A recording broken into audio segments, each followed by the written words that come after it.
4 na taong gulang na batang babae na naghihintay para sa kanyang dentist appointment, patay matapos tamaan ng ligaw na bala.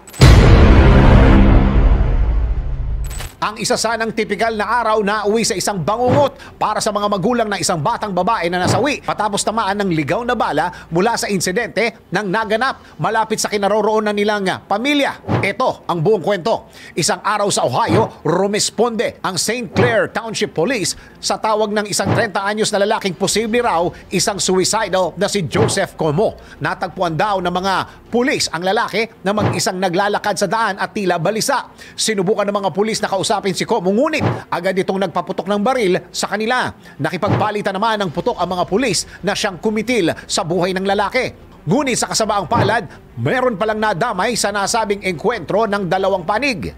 Sa hindi kalayuan, mayroon isang pamilya na bumisita sa clinic na Dentistry for Children and Teens. Ang walang kamalay-malay at nasa loob ng opisina ng dentista ay ang 4 na taong gulang na si Rosalie Martinez ay tinamaan ng ligaw na bala. Bukod kay Rosalie ay dinala rin sa ospital at nanatili sa ICU ang 26 anyos na officer na si Dakota Wetzel na tinamaan sa ulo. Sumailalim na sa operasyon ng pulis at patuloy na nagpapagaling. Ngunit si Rosalie binawian din ng buhay sa ospital. Samantala, nagsasagawa naman ng fundraising ang Ohio FOP Foundation para kay Detective Wetzel at Rosalie dahil wala raw pala itong insurance dahil hindi naman inaasahan ng kanyang mga magulang na kukunin ito sa kanila ng maaga. Ikaw, anong masasabi mo sa hindi inaasahang pagpanaw ng bata?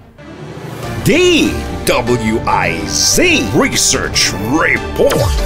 Report.